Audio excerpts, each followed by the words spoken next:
Alright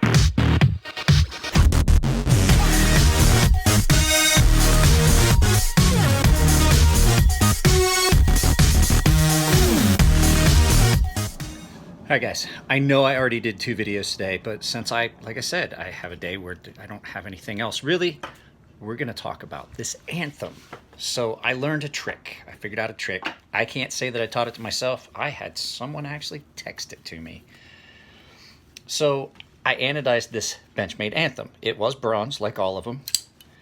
Jeremy wanted it closer to, it's still wet. I washed it off after I had so many fingerprints and stuff on it. Jeremy wanted it closer to a royal blue. I was able to do that.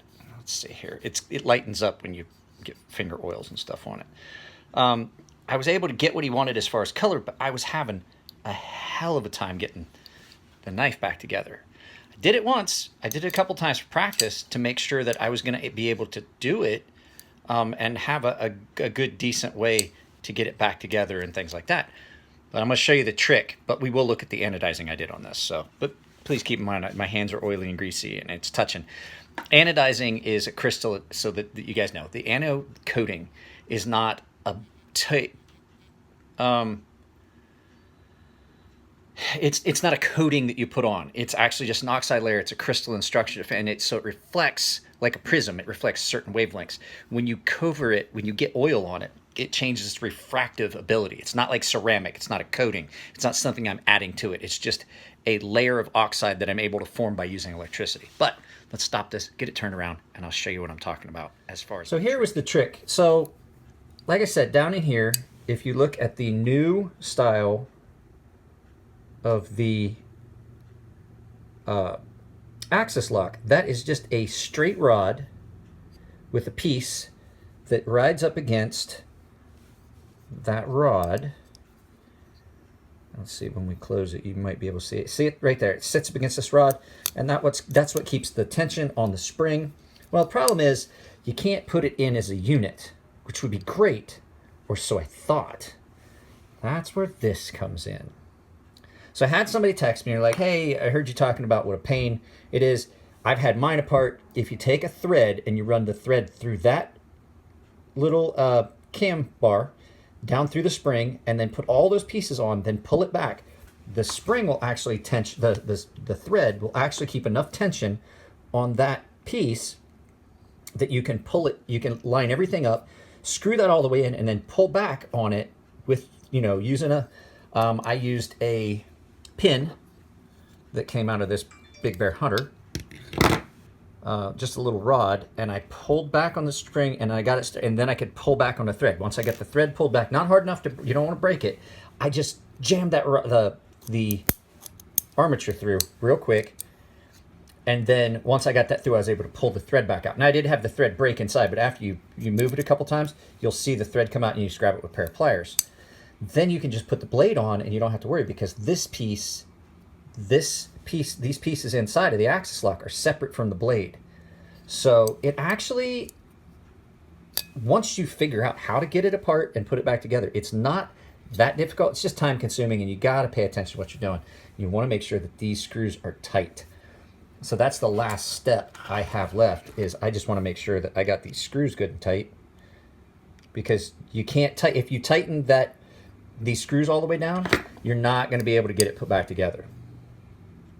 So there's a little trick. There's always these little tricks to stuff that somebody else has figured out. And sometimes if you just, you know, I'm lucky enough that I have my YouTube channel that people see what I'm doing. Now, I didn't sharpen this. Somebody else already sharpened this, but this is going back to Russell. I'll clean it up real good before I put it back in the bag and everything for permanent. And I'm going to get this sent out probably tomorrow. So once you figure it out and you figure out you don't need special tools, I put that. So if you see that kind of unique looking nut that's on that, well, all you really need, I use these. I just grabbed a hold of them, and I just gave it a twist. It's on there good and tight. There's no blade play, no blade wobble. There's none of that weird, like if you get it too loose where like one side wants to actuate but not the other. So it just needed a little bit more oil. I gotta put a couple drops of oil on the actual axis lock itself because I haven't oiled that yet. And then she's ready to go back to her home with her pretty new color.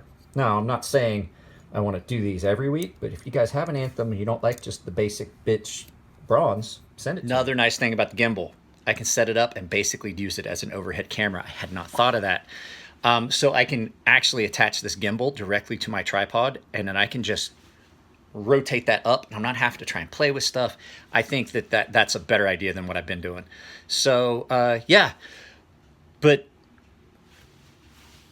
got it back together. They are smooth. I do have to admit they're smooth. I just don't personally think that this is a $400 knife. I'm not seeing this knife being that special that it needs to demand a premium of $400. I really don't. Sorry guys, if you guys think that it does. I just personally do not see it.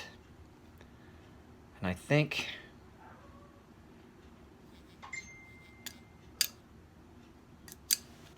that there's a lot of you folks that are going to agree with me and say that you're just not seeing a $400 knife there. So I was admiring I pretty much was just admiring the workmanship of this. You guys hear me say a lot of unpleasant things about Benchmades. The ingenuity of doing your locking system that way is pretty cool. It really is. It's a unique feature, and I know why that feels weird. It's because every time you refinish a knife, it's going to have a little bit of weirdness to it. So, all right, guys, that's it.